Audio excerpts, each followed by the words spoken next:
DNVR Avalanche podcast presented by DraftKings Sportsbook. Use code DNVR when you sign up to get amazing odds boosts. I'm your host, Rudo, joined by AJ Hafley and Evan Rowell to break down everything we saw at the last official day of Dev Camp. I guess they practice on Thursday before they fly out, but we're not really counting that. They played their what was supposed to be a 3-on-3 game that became a 4-on-4 game. For the rookies, Burgundy versus White, and I feel like a lot of the things that stood out were things you expected, but there were a couple handful of other things that were maybe less expected as well. So we're gonna get into this one, break it down. Burgundy officially won the game 3-2 in a shootout, thanks to, I guess, Trent Miner's goaltending in the shootout, who only gave up one goal of the 5. So, I mean, not even just the shootout. They had 3 penalty shots in the third period. True. He stopped all 3. Yeah. Trent Miner looks pretty good as far as the goaltenders are concerned, I guess, if we just want to start there. Annunen didn't play very much. They only played him the first of the 2 periods, and that was it. The rest of it was Peyton Jones and Trent Miner. Thank you for the super chat, Jacob.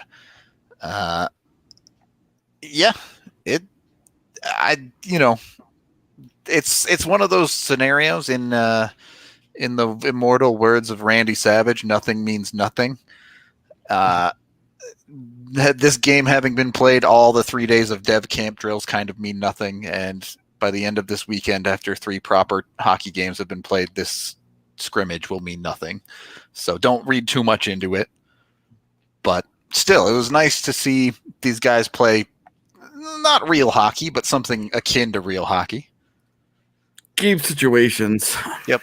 It was a lot nicer just to watch them actually have to make decisions at full speed and, get into it. Actually play the game and not just having it be a very controlled environment. For sure. Evan, we haven't had you on the pod for Dev Camp, so what things stood out to you? And you can go wherever you want. It was nice to see some Dev Camp. You guys have talked about it. I've been watching. You can't really take. This is all about teaching. This entire 3-day thing is about teaching fundamentals, things like that. So tonight was a little bit more put them in game situations and game-like situations, and it was just fun to see, and it was competitive. Not a lot of hitting. You could tell that, they're not trying to kill each other out there. Even the goalies, it's kind of hard to judge the goalies because when you watch it, there was long periods where nobody was really shooting the puck. It was a lot about position. It just reminded you of what the NHL overtimes have become. Well, and why they switched to 3-on-3, because at 4v4, they figured out, everybody understood, just kind of pack it in the middle and don't let anything happen in that part of the ice, and you're good. Yeah.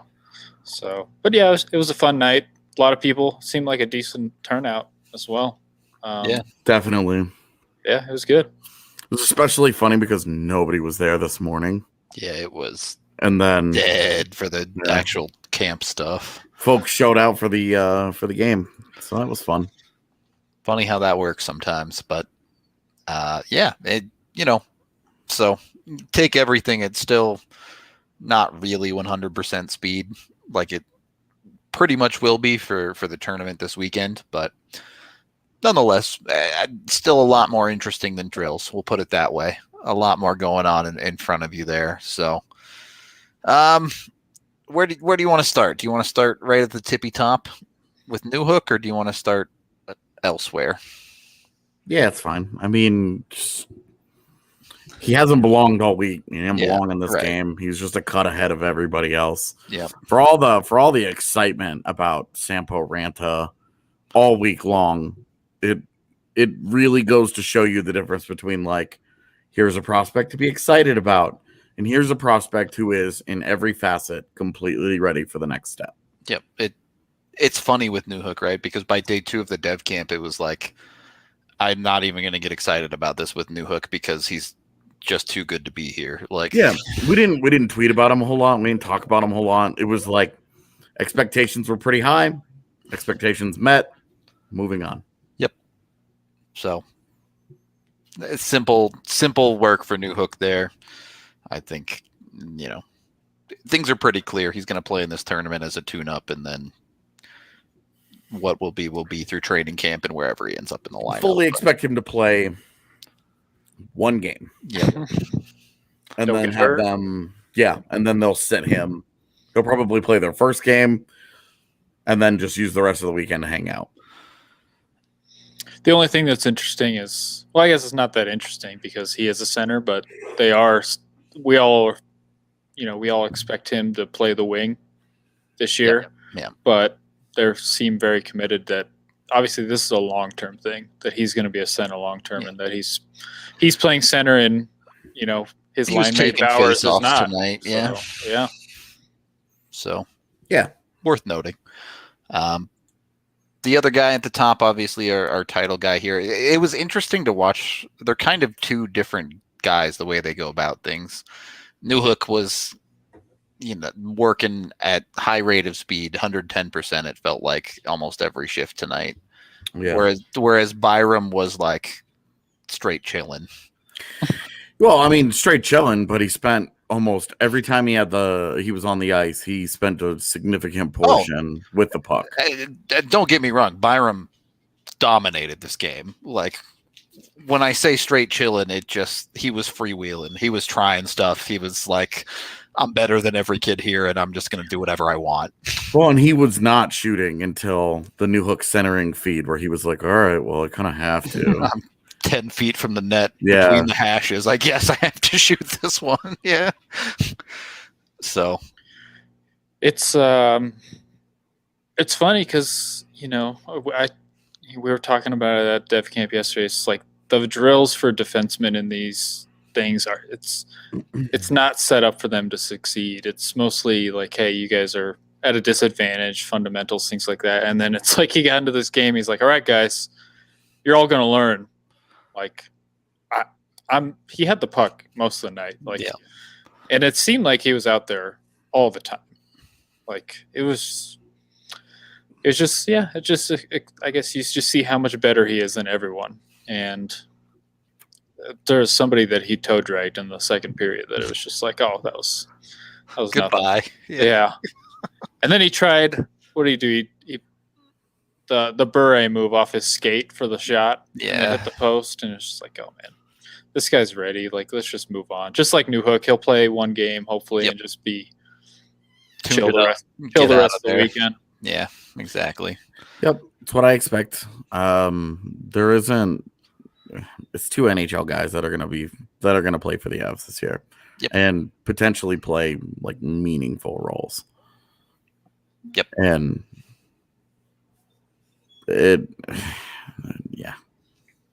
I don't want to make it sound like these guys are superstars or whatever in the NHL, because they're clearly not there yet. But as far as like a good performance in a setting like this, they didn't disappoint.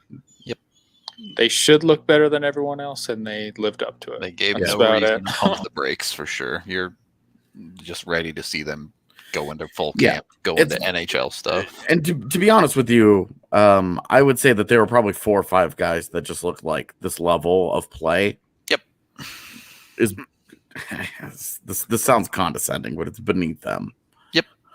They're better players than this, and there isn't a whole lot left for them at that level. Then with Byram and Newhook, it's nothing. There's nothing left for them.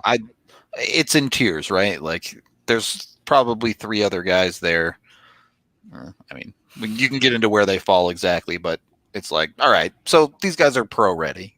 AHL, get pro experience. But with Byram and Newhook, it's like, just, we're done here. You don't even need to put them in the AHL. Well, the other guys that you really like, that you think, okay, these guys look really good in this setting, they're all guys you could still pick. You could look at their game and you could say, that needs work, that needs work, that needs work, that needs work. And all of those things they can work on reasonably in the AHL. Yep. Between Bowers, Ranta, and Foodie, those were the guys, and Barron. Those are the guys where you can just say, okay, Really liked a lot of everything, a lot of what happened, but still some things that you could really use. And then they need AHL because they need to be pushed, right? They can't just be in a league where they're going to dominate and not have to work on their weaknesses. So yeah, I think it was confirmed after the game by Craig Billington. I actually haven't watched that availability yet, but Jean-Luc Foudy has no business being in the OHL anymore. Yep. Yeah, he said he's one of the guys that gets an exemption this year, so he can play in the AHL. We've been pretty confident all summer that once they announced that exemption that he was going to be in the AHL, but it sure looked like it was leaning that way. So yeah, no big surprise there. It was nice knowing you. Sorry that you might be in real trouble. That's how you die if you do that drinking game. Yep. That's just mean. This is cruel. So I want to get to the guys that we think are a cut above here, but I do want to touch on a couple of other guys as well. Oscar Olsson did not have a good day. It's kind of I think this week has been a good reminder of like why on draft night we were so lukewarm about it, because the size, the skating, the shot, all of that looked good throughout the week. All of that was encouraging. It was cool to see. A lot of things to feel good about there. And then you get him even into the 4-on-4 and you see decision making with the puck. Anytime that he tried to do anything remotely creative, didn't really work that well. Yeah. Does not elevate for teammates, and his entire offensive profile is selfish. Yep. And that's not like selfish is a word with such a negative connotation, but you look at like he and Foudy are like exact opposite profiles. One guy has a great shot, only looks to shoot. The other guy doesn't have a very good shot and is trying to create for those guys around him. And I mean, Olsson was a dude, right, where coming into after he was drafted, it was like, well, if he comes over, he could play in the AHL or he could go to the OHL. Looking at this game, it's like, yeah, he should be in Barrie. He should be playing in the OHL against juniors. That's where he's going to get the work that he needs. Yep. So. Oh, that guy's drinking. Yep. He's pretty lit. Yeah, it's going to be a rough Wednesday morning for him. He had some good moments or decent moments in the offensive zone, but I would say there wasn't a whole lot of distribution from his. Yeah, entirely a lack of consistency with the puck on the whole, I would say, and he got worked off the puck by a guy who's not 5'8". Absolutely not 5'8". Andreas Wingerly stood him up in the neutral zone, and you look at those two guys' frames, and you're like, Alausa needs to just truck through that guy with ease, and he didn't. A dude that is 6'2", 6'3", and has his size should not be getting straight. Like, it's one thing for Wingerly to work him along the wall and win a puck battle, because there's going to be some stick there and whatever. Like there's Wingerly's 5 years older and he's been playing in the SHL. He's been playing pro hockey. And it's like you can kind of veteraniness your way through a situation get like a little that. Scrappy, but yeah, where he's figured out how to be. But in open ice for a guy that is generously listed at 5'8", to stand him up was like, bro, can't do that. Yeah. You have to just run that little man over. So definitely a lot to work on with him. Not that this is any surprise. Again, he's only 18. This will be his D+1 year. He can go be a dominant guy in the OHL. It's not I joked the other day, he's going to score 45 goals in the OHL this year. Like he's going to be just fine in that league. But this was definitely a good litmus test. And at least tonight, he looked like he should be in the OHL. Yep, I'm excited to see 5-on-5 and where it goes and what happens when he gets when they go on a power play and he gets an opportunity.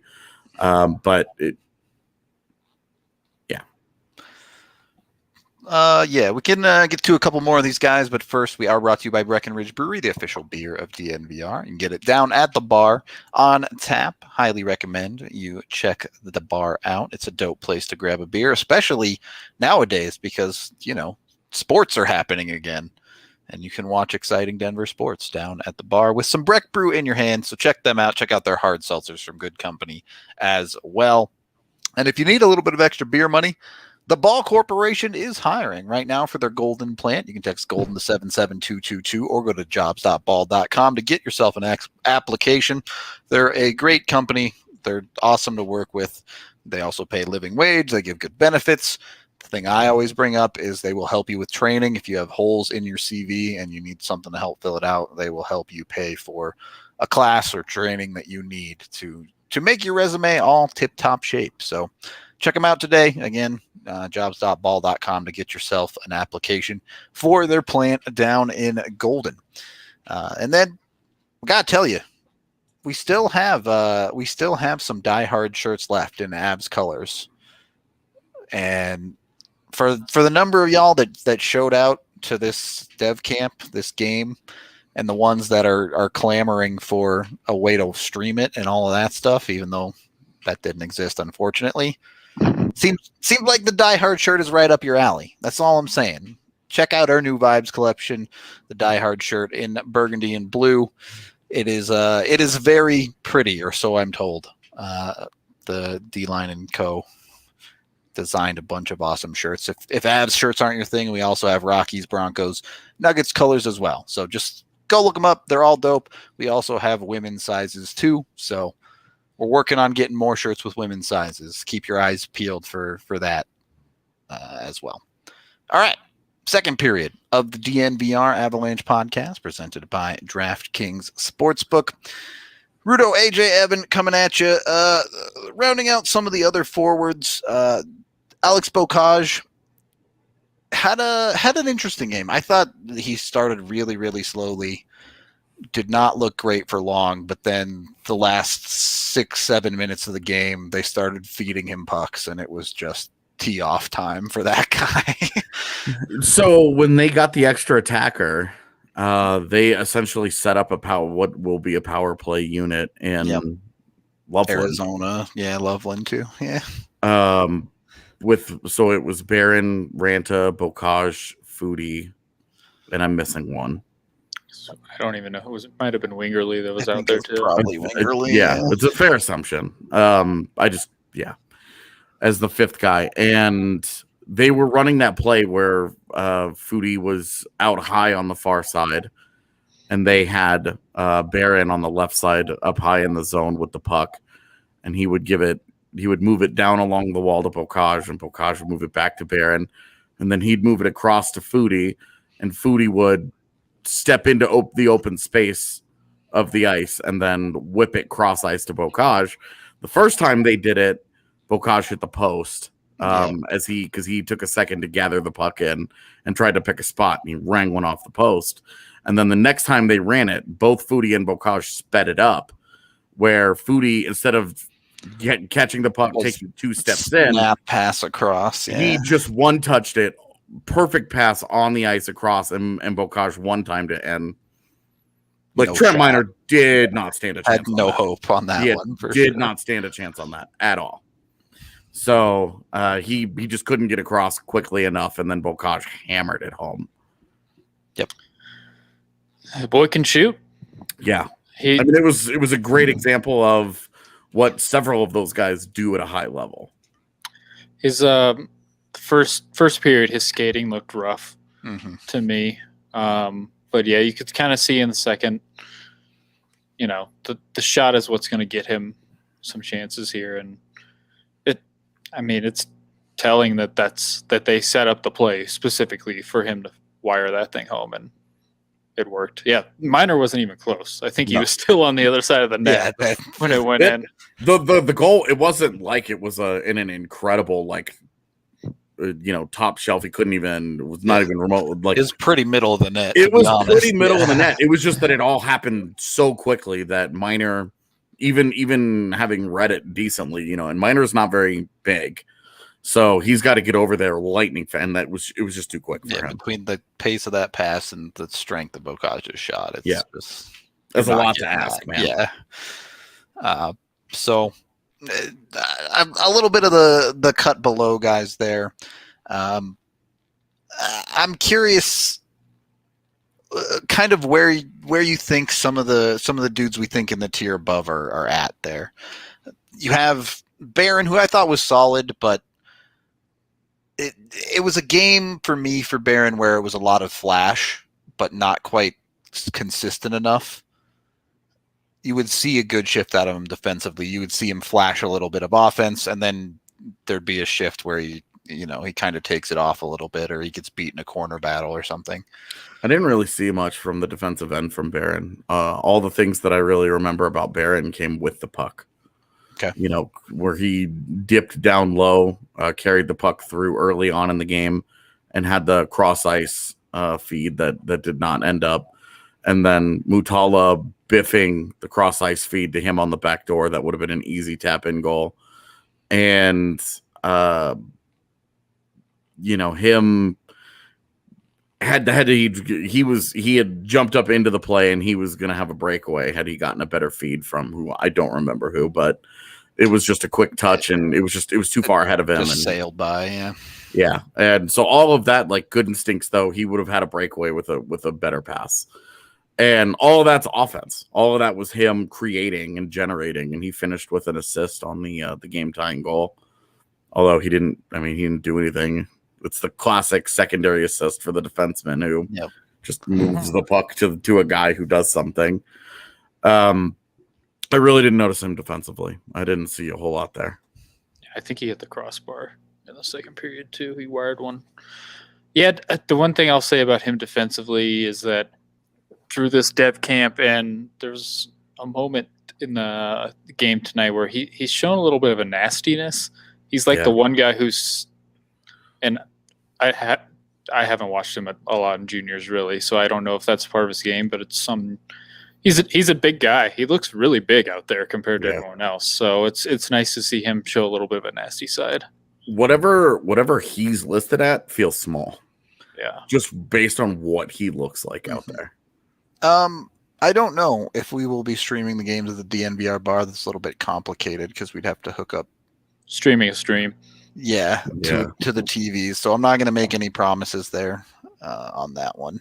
I would expect, just given that it's the weekend and that there are Buffs and Rams football games and the Broncos, it would be unlikely. So maybe watch that one from home. But stream, because it's streamed on the team's website. Yeah, everyone can get it from the Colorado Avalanche website. So, and the website of the opposing team, if for whatever reason that's what you want. That's problematic. Either way, we'll get it done for you. Moving on through, I want to get to this conversation because I know Evan's going to bring something a little bit different to the Sampo Ranta conversation. Boy. Look, AJ's trying to be the reasonable one. I'm off the rails hype mode. Let's go. Evan, give me the counter argument here. Well, it's tough when he scores a goal like he did tonight, which granted, I think Wingerly did 95% of the work. Yeah. Ranta in open ice with nobody in front of him and with the puck, and he makes a great move on Anadin and beats him. And it's like, it was a great move. It was a great goal, especially in light of nobody else scoring on the penalty shots that took place. But that's still Ranta's bread and butter right there. Yeah, that play was notable because Wingerly did the work there. Absolutely torched Olausen, basically. Yeah. The one thing I'll say about him is that when I watch him play, obviously this guy's on the team and he's turned out to be a pretty good find, but when I watch him play offensively, I get major Nichushkin vibes where he can manhandle these young guys. Like I remember when Nichushkin was coming into the league and everyone's like, this guy is going to just absolutely torch everyone because he would just fly around everybody and power to the net and nobody could stop him. And that's kind of what I'm seeing from Ranta is that's his thing, is that he powers through everybody. Now, I will say I do think he has a better shot than Nichushkin, and that's something that he uses and we've already seen it a lot in camp. So that's really the one thing I would say. But if nothing else, I think the biggest thing for a guy like him is that he realizes that he is bigger and stronger than everybody, and he uses it. So calling a guy that he reminds me of Nichushkin right now, and he's a 3rd-round pick, is like, that's not putting the guy down, really. That'd be a great find in the 3rd round. It's one of those interesting things because you saw it in the 4-on-4 tonight a lot. In the offensive zone with the puck on his stick, it's great that he's capable of holding onto the puck and skating laps in the offensive zone. It's great that he has that ability, but especially once you get into the pro level, you find it a lot harder for doing stuff like that to be effective unless you're, an unbelievably good player like a McKinnon can do that somewhat consistently. But for someone like Ranta, I do want to see a little bit more consistently distributing the puck effectively in the offensive zone, because he's not just going to be able to power by everyone, as you were saying, once he's going up against full-grown men. So we'll see on that, but his skating is amazing. I love to watch him just skater circles around dudes in the offensive zone. His power is certainly good enough for something like this. Hey. Keep the Everberg slander out of here. He used his skating to get back too, I think, at times in this game, so that was nice to see. Still, I felt like there were a couple of times where there was some crosswire, some confusion on some breakouts with some of his defensemen. How much of that is they've known each other for 2 days? How much is that is, it's something to keep an eye on with Ranta. We know how well does he actually think the game actively? We'll see. So, fair enough. It's you can only at these small 18, 19-year-olds, you can flex and bust out of anything, and then we'll see how he does in camp against the big guys. But he is a really good skater for a guy that big, and that's a lot like Nichushkin. I guess that's the vibes I'm getting. All right, let's. I mean, right now, he would be the exact opposite of Nichushkin. Yeah, where he's the all inverse. Offense and no defense, and Nichushkin is all defense, no offense. Same body type, a bit of same style, but the other side of the rink. Okay, let's also. I want to talk about Wingerly in this segment as well. Do you think he's an NHLer right now today? Snap decision. Obviously, you've only seen him against kids, but. He had the very nice play to set up Ranta's goal. He had a great shootout goal, the only guy to score on minor in the shootout. And overall, you saw him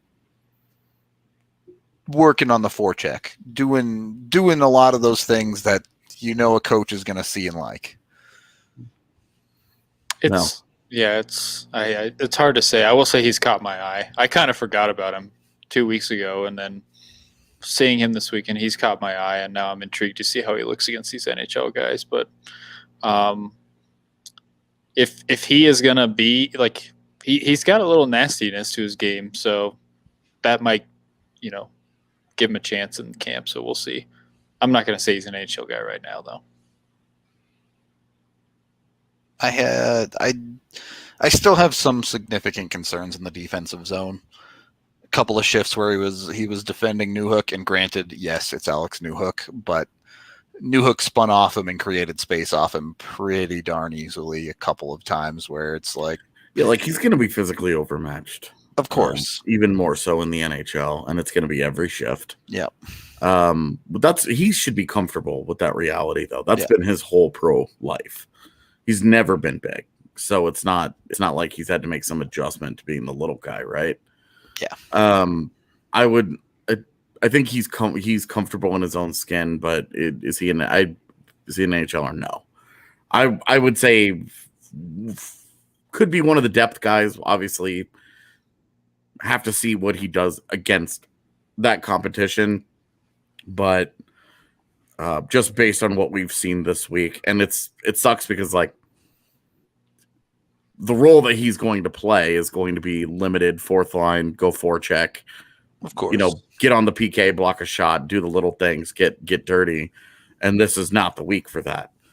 But from what we've seen, he's a really smooth skater. He's got a snappy little shot whenever he wants to.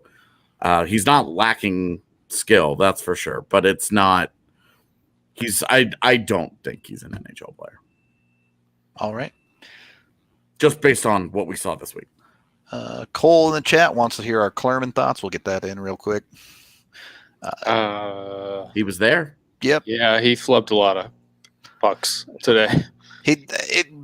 AJ and I were talking. It's the most Nate Klerman thing where he had a ton of errant passes in the offensive zone, and then out of nowhere he creates a break almost single-handedly. Yeah, he had that little give and go sequence in the offense where he dumped it down and then cut to the middle and just put it wide. And I like the instincts. Defensively, he had some good stick work. With them not really bodying guys up. What one of the aspects of his game that he's going to bring to the table didn't really get to be seen. At least he was okay.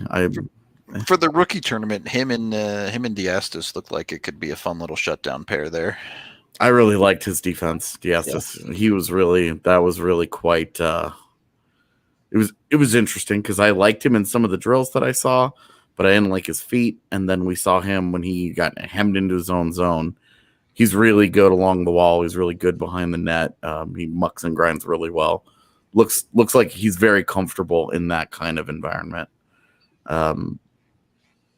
I don't think he's got any puck skill at all. Yeah, so that's a problem. We're talking about in the realm of this rookie tournament and nowhere beyond in that case. Yep. He could be a decent. I think Diastis. He could be a decent AHL depth guy. I like him a lot more than Miles Gendron. That's for sure. Rough day for him, bro. If you're in a 2-on-1, and Alex Newhook is the other guy, if Alex Newhook and you have the puck and you sail that thing 2 feet wide and it rims out and it creates a break the other way, shouldn't get to play the rest of the game. I mean, that's a failure on every level. It's just dumb. It's just dumb. All right. Well, don't be a failure on every level when it comes to betting on sports. Use DraftKings Sportsbook. If you slacked, we told you to get the offer for week 1 to get your $1 bet in to get $200 in free bets. DraftKings is being generous. They're giving you another week. Bet on any week. 2 football games, a new account. $1. Just have to bet $1, and they will give you $200 in free bets no matter what. You don't have to win. You don't even have to wait for the end of the week. Just make the bet, and they will give you $200 in free bets on the spot. So jump on it. Use the code DNVR when you sign up for a new account to get this free $200 in bets. I guess you have to bet $1, so it's not technically free, but it's basically free. You have to bet the $1 to pick them up. DraftKings is a super safe and reliable and secure website, making it easy for you to deposit and withdraw your money at your convenience. You can also download the top-rated DraftKings Sportsbook app now and use the DNVR code to get that $200 in free bets instantly. This week at DraftKings Sportsbook, they are an official betting partner of the NFL. Must be 21 or older. Colorado only. Other terms, restrictions, and conditions apply. See DraftKings.com/sportsbook for details. If you have a gambling problem, call 1-800-522-4700. When you win a bunch of money on DraftKings, go buy yourself some meat from Hassel Cattle Company. You can go to HassleCattleCompany.com to place your order. If you want to try before you buy, we got the Wagyu burger from Hassel down at the DNVR bar. Everyone seems to love it and always tells me it's delicious. So go eat it and love it, and then go buy some more from HassleCattleCompany.com. Use code DNVR10 online with Hassel to get 10% off your purchase. If you want to do a group order or something, you spend $200 or more, get all of their amazing steaks. You can get free shipping as well. Need to psych yourself up for that? You think that's a lot of meat? Maybe you just need the munchies? Hit up Solace Meds. Solace has all sorts of offers for you in store, ranging from 15 to 25% off on select products. You can also check out online at solacemeds.com. Schedule a pickup, Get 20% off when you use code DNVR20. They have 4 locations in Colorado, so even if you're up in northern Colorado by Fort Collins, they got a location for you. Check them out. Get yourself the good cannabis that you need. And if you go to the Wheat Ridge location, they will also give you a free King Cone with any in-store purchase. So, yeah. That about covers it. That should be everything you need. Third period of the DNVR Avalanche podcast presented by that DraftKings Sportsbook. All right. Of the big names, we still have Foodie and Bowers to talk about, gentlemen. I'll let you take the floor. Who do you want to go with? I mean, I can go with either one of them. I think we can start with Foodie just because you said his name first, and that's how my brain works. Sold. There's a lot to like. He's a fantastic skater. It's got to be the number. Like, the fact that he's wearing 93 is just giving me Zibanejad vibes. Like, the way he plays, and he's big. He uses like a super long stick too. Oh Lord! What? That's how my brain. But no, I really like the guy, and you guys are all about him going to the AHL, and I'm like, well, offensively, what's going to be best for him to develop? I guess is it playing more in juniors, or I think he'd be because he'd be on the top line in the OHL, he'd be on the top power play and all that, and right now he's probably slated for 3C again in Loveland, so it's a fair argument. Yeah, that's really my only question about his development, because I do think what we saw, he looked more pro ready than some of these guys that. Yeah, I mean, he plays a very pro style game for what I could see. So I'm pretty impressed considering his age and kind of where he was taken and everything like that. He's pretty strong player. Yep. I think I would prefer him in the AHL. I think he'll be just fine. Like, I'd be a little concerned if he goes back to the OHL that dude's just going to step on the gas and blow kids out every shift with his speed instead of, focusing on finding other ways to be effective like he can in the AHL a little bit.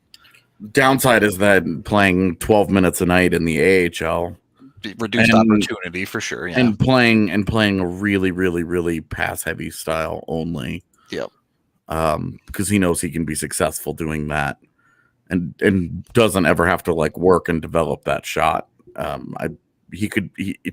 Each there are pros and cons to each of those. When you make that argument for he's going to go in the OHL, well, he can just outskate kids. You tell him to pull the trigger on every shot, though. Yeah, in the AHL, he's going to lean too heavily on line mates because he knows that he's not going to be able to get away with his shot being what it is right now. Yeah, that's also fair.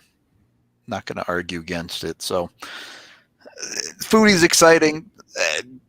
I think part of what makes Foodie exciting is the fact that he's only 19, right? Like, you're not in any hurry to get this kid to the NHL or anything. He has a couple more years of development, whether it be the OHL or AHL this year, to go. And for him to look as good as he does already is exciting.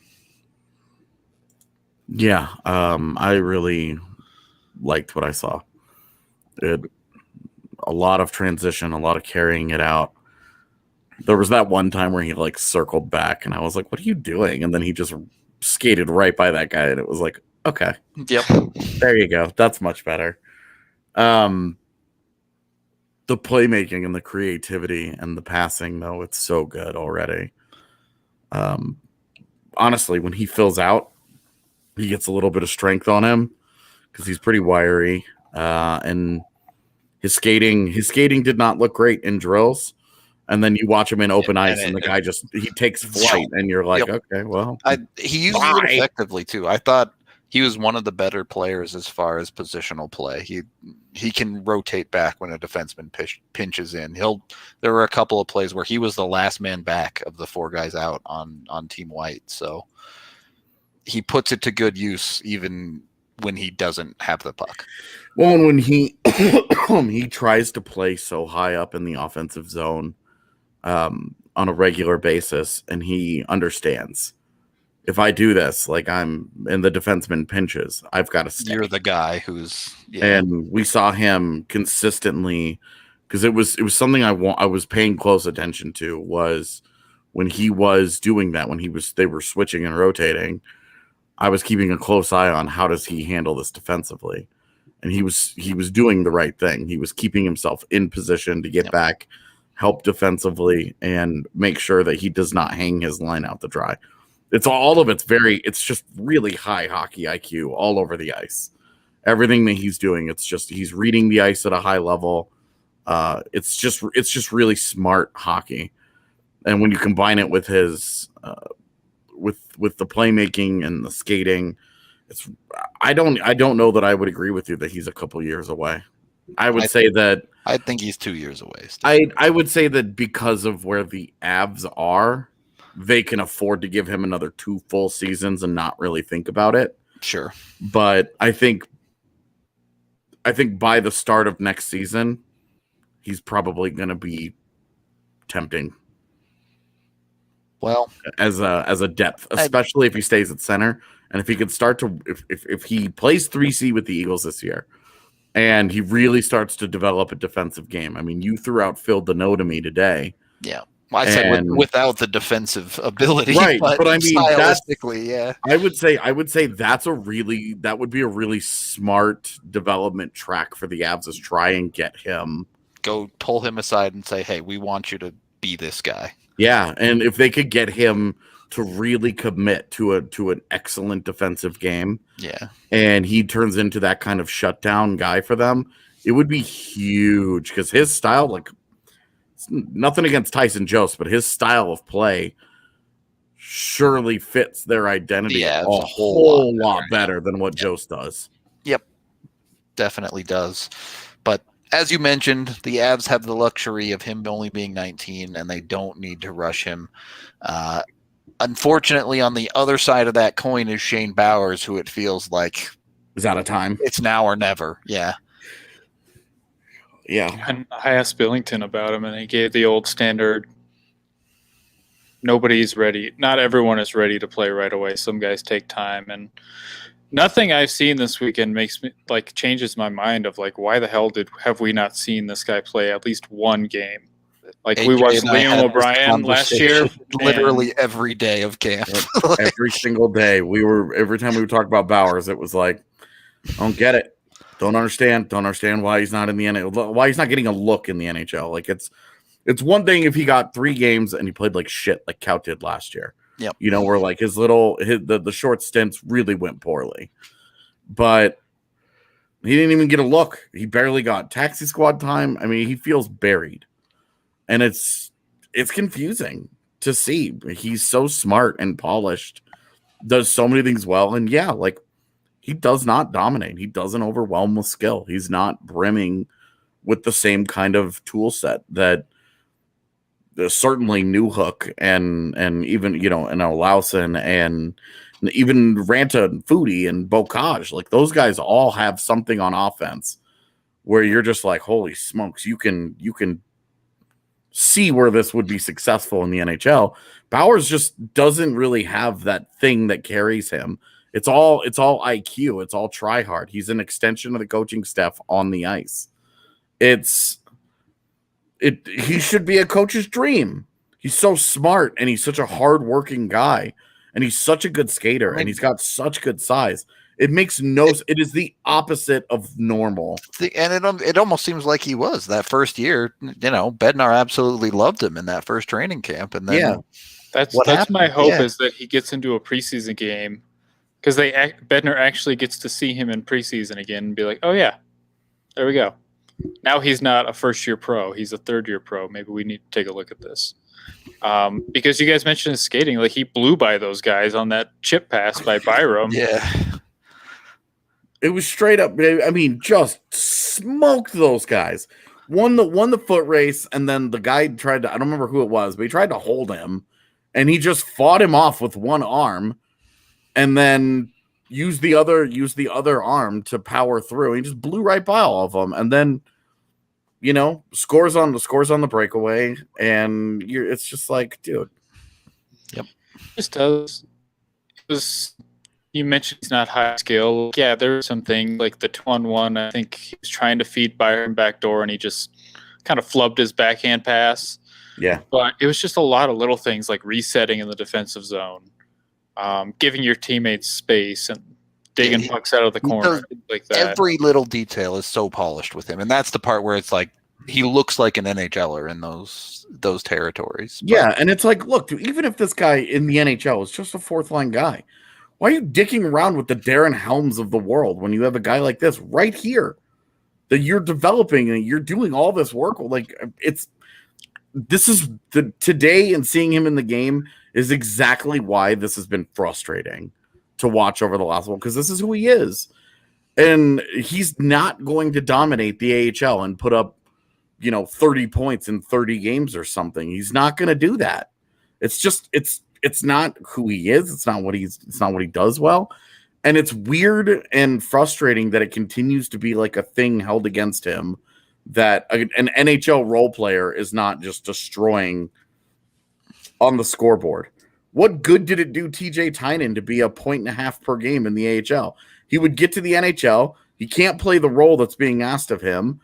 He's a skilled guy, and asking to muck and grind, he couldn't do it. And it was like, okay, well, he's miscast in that role. You've got a guy that you're developing that is perfect for that role. What are we doing here? Yep. Yeah, I don't know. We're gonna.